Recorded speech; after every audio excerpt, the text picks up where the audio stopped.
Zelensky की वजह से पूरे नेटो में इस वक्त बहुत ज्यादा बेचैनी है।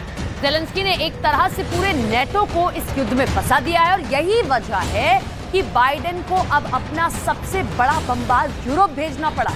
जाहिर है इसकी बड़ी वजह है क्योंकि पुतिन ने अपने परमाणु बम अब बेलारूस में भी तैनात कर दिए हैं।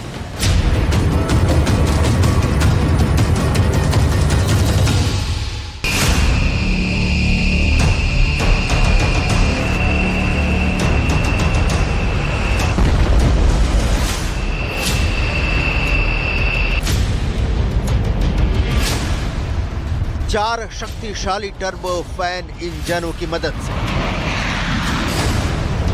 30,000 पाउंड से ज्यादा के थ्रस्ट के साथ मैक 1.6 की रफ्तार से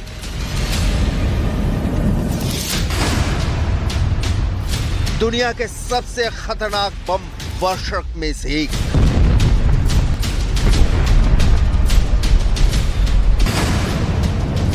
B-1B लैंसर।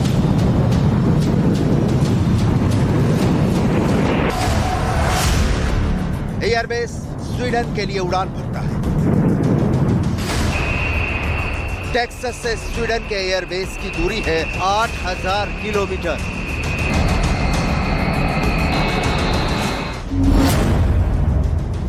जून 2023 बेलारूस में रूस के न्यूक्लियर टैक्टिकल वेपन की खेप उतरती है। रूस के ये न्यूक्लियर वेपन पहली बार किसी विदेशी जमीन पर बेलारूस में उतरे हैं। यहां रूस की इस्कंदर मिसाइलें पहले से मौजूद हैं। मतलब पुतिन ने परमाणु युद्ध का सामान जुटा लिया है। सवाल है अमेरिका या रूस, दोनों देश इस तरह से परमाणु हथियारों की तैनाती क्यों कर रहे हैं? रूस यूक्रेन युद्ध शांति से सुलझ जाए, इसकी जगह दुनिया को परमाणु आग में झोंकने की कोशिश क्यों हो रही है? क्या जिद और अहम की लड़ाई में इंसानियत फिर परमाणु बम का शिकार होगी? इन सवालों का जवाब किसी के पास नहीं है, क्योंकि अमेरिका रूस को चारों ओर से घेर रहा है। स्वीडन नेटो का सदस्य देश नहीं है और नेटो की सदस्यता के लिए अप्लाई किया है। फिनलैंड अप्रैल में नेटो में शामिल हो चुका है। ये दोनों देश रूस के कट्टर दुश्मन हैं। लिहाजा स्वीडन ने पहले से कह रखा है कि नेटो की ताकतें अगर उनकी जमीन पर नेटो के असलहे उतारना चाहती हैं तो इजाजत है। लिहाजा अब उतर रहा है परमाणु बम गिराने के लिए स्पेशली ट्रेंड बॉमर। रूस यूक्रेन युद्ध में अब परमाणु विस्फोट की तारीख आ गई है क्या? न्यूक्लियर बम कोई भी फोड़े, क्या परमाणु धमाका होकर रहेगा?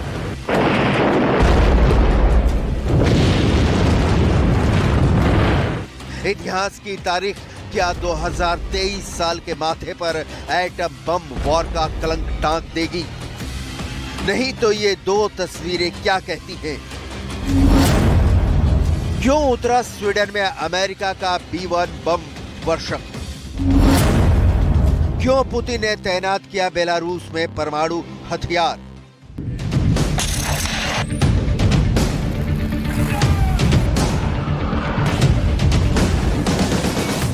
अमेरिका क्या चाहता है स्वीडन में B-1 बॉमर को तैनात करके? इसके पहले स्वीडन में आज तक अमेरिका का यह बेहद खतरनाक बम वर्षक कभी नहीं उतरा था और अब अचानक एक नहीं दो B-1 बॉमर स्वीडन में उतरते हैं। इरादा क्या है अमेरिका का? बाइडेन की फॉरेन पॉलिसी में स्वीडन का नंबर कितना है, इसके डिटेल आपको आगे दिखाएंगे। अभी तो अमेरिका का चमकता दबकता पावरफुल अति शक्तिशाली B-1 लैंसर की उड़ान देखिए।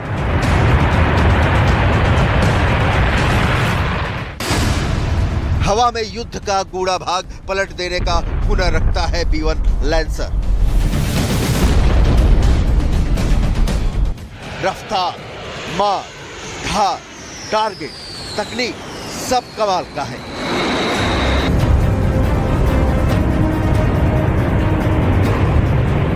युद्ध में दुश्मन पर टूट पड़ने की काबिलियत वाले इस बॉमर को बाइडेन ने स्वीडन में क्यों उतारा, इसकी डिटेल भी आगे। पहले इस बॉम्बर की कुछ और खासियत देख लीजिए, क्योंकि स्वीडन में तैनाती के बाद मॉस्को नाटो के न्यूक्लियर अटैक की जद में आ गया है।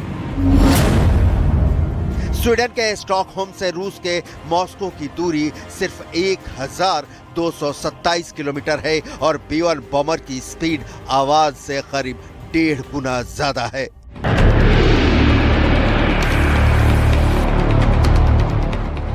मॉस्को पहली बार नाटो के टारगेट पर नहीं है। युद्ध की शुरुआत से ही नाटो ने जाल बिछाना शुरू कर दिया था। नाटो के छोटे से सदस्य देशों जैसे एस्टोनिया, लातविया, लिथुआनिया तक में हथियारों की तैनाती की। ये सारे देश रूस के पड़ोसी देश हैं। नाटो स्वीडन को बस कुछ ही दिनों में सदस्य के तौर पर शामिल कर ले तो ये दुनिया भर में किसी को भी रत्ती भर आश्चर्य नहीं होगा। स्वीडन भी यही तत्काल चाहता है और जुलाई में लिथुआनिया में नाटो को जो समिट होनी है उसमें उम्मीद कर रहा है कि नाटो उसे सदस्य बनाने में अब ज्यादा देर नहीं करेगा। यही कारण है कि स्वीडन की जमीन पर अमेरिका ने B-1 बॉम्बर उतारा है, ये जताने के लिए, ये दिखाने के लिए कि स्वीडन के खिलाफ रूस की नजर बर्दाश्त के बाहर है। नाटो की ताकतें ही तो पुतिन की असली दुश्मन है, लिहाजा पुतिन भी तैयार है और तो और उनकी ओर से परमाणु बम की धमकियां आती भी रही हैं। लेकिन नाटो और रूस के बीच इस वक्त इसकी पकड़ मजबूत है और कितने पानी में है ये दिखाएं उससे पहले B-1 लैंसर की डिटेल देख लीजिए।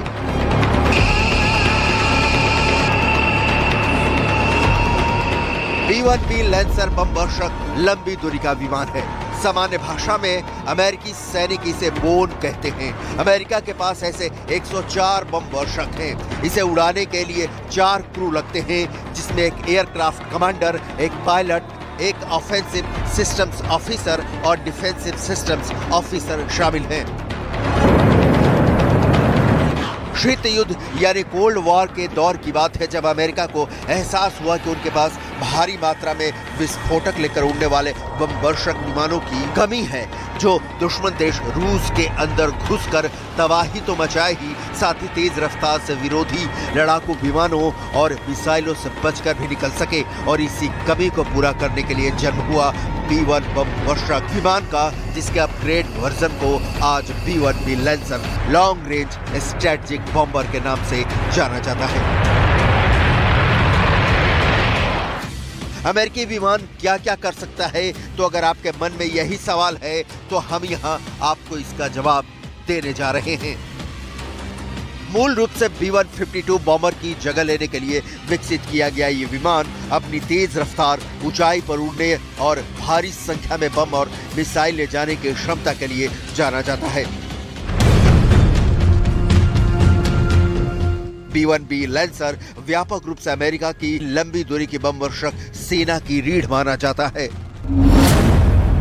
B-1B लैंसर विमान कुल 2,16,000 किलो से ज्यादा वजन लेकर उड़ान भर सकता है। इसमें 46,000 किलो से ज्यादा वजन के बम और मिसाइलें हो सकते हैं। ये विमान 34,000 किलो वजन का विस्फोटक विमान के अंदर और 22,000 किलो से ज्यादा पंखों पर लगाकर उड़ सकता है। साथ ही 1,20,000 किलो ईंधन भी साथ लेकर उड़ान भरता है। इतना भारी भरकम होने के बावजूद सुपरसोनिक रफ्तार से उड़ने में सक्षम है। 30,000 फीट यानी 9,000 मीटर की ऊंचाई तक उड़ान भरता है और 4 लोगों का क्रू इसको ऑपरेट करता है।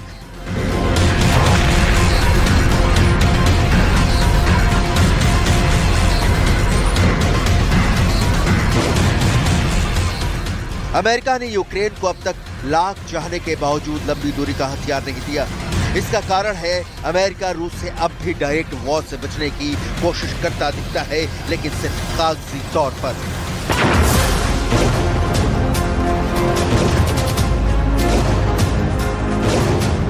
जमीनी हकीकत यह है कि अमेरिका ने यूक्रेन को हथियारों से भर दिया है। अमेरिका ने अब तक यूक्रेन को सारे संभव हथियार सप्लाई किए हैं, लेकिन B-1 बॉम्बर की तैनाती दूसरे हथियारों की तरह आम नहीं है। अब तक 12,000 से भी ज्यादा उड़ानें भरकर सीरिया, लीबिया, अफगानिस्तान और इराक में अपने मिशन को अंजाम देते हुए तबाही मचा चुका है बॉम्बर। अमेरिका की इस खतरनाक बॉम्बर की तुलना रूस के शक्तिशाली Tu-160 बॉम्बर से की जाती है। रूस का यह बॉमर इतना खतरनाक है कि इसकी पहली उड़ान से ही अमेरिका परेशान हो गया था। रूस का Tu-160 स्ट्रैटेजिक बॉम्बर है। इसका मतलब यह बॉम्बर अपने बेस से हजारों किलोमीटर दूर तक उड़ान भरकर दुश्मन के इलाके में हमला कर सकता है। स्ट्रैटेजिक बॉम्बर लंबी दूरी की क्रूज मिसाइलों के साथ परमाणु बम भी दागने में माहिर होते हैं। इनका प्रमुख काम ही लंबी दूरी पर मौजूद दुश्मन के ठिकानों को बर्बाद करके अपने देश को रणनीतिक बढ़त दिलाना होता है। इस काम को करने के लिए इन्हें अमूमन एरियल रिफ्यूलिंग की जरूरत नहीं पड़ती है। ऐसे में टैंकर एयरक्राफ्ट को भी इस विमान के साथ मिशन में एंगेज होना पड़ता है।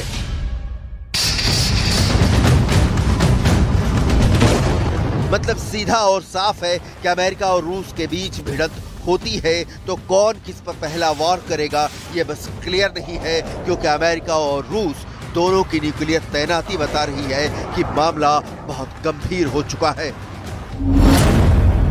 टुपोलेव Tu-160 की टॉप स्पीड 2220 किलोमीटर प्रति घंटा है। ये विमान 11,000 किलोग्राम के कुल वजन के साथ उड़ान भरने में सक्षम है। रूस की सेना में इस समय 17 Tu-160 स्ट्रैटेजिक बॉम्बर मौजूद हैं, जिन्हें अपग्रेड किया जा रहा है। तो एटम बम का शोर सिर्फ सुनाई नहीं दे रहा है, जमीन पर दिखाई भी दे रहा है। इतने बड़े बड़े हथियारों की तैनाती के बीच ज़ेलेंस्की डरे हुए हैं कि कहीं पुतिन ज़ैपोरिज़िया पर हमला नहीं कर दें। ज़ैपोरिज़िया के बारे में आपको बता दें कि यहाँ का न्यूक्लियर प्लांट रूस के कब्जे में है, लेकिन ज़ैपोरिज़िया शहर पर यूक्रेन की सेना का कब्जा है। दुनिया भर के कई एक्सपर्ट इस बात से बहुत डरे हुए हैं कि पुतिन हार की किसी मनोदशा में ज़ैपोरिज़िया न्यूक्लियर प्लांट के खिलाफ कोई ऑर्डर नहीं दे दे। बहरहाल पुतिन जमीन पर लड़ रहे हैं अपने टैंक और लड़ाकू विमानों के साथ, और अमेरिका लड़ रहा है यूक्रेन के साथ अपने खतरनाक बम वर्षक लिए हुए।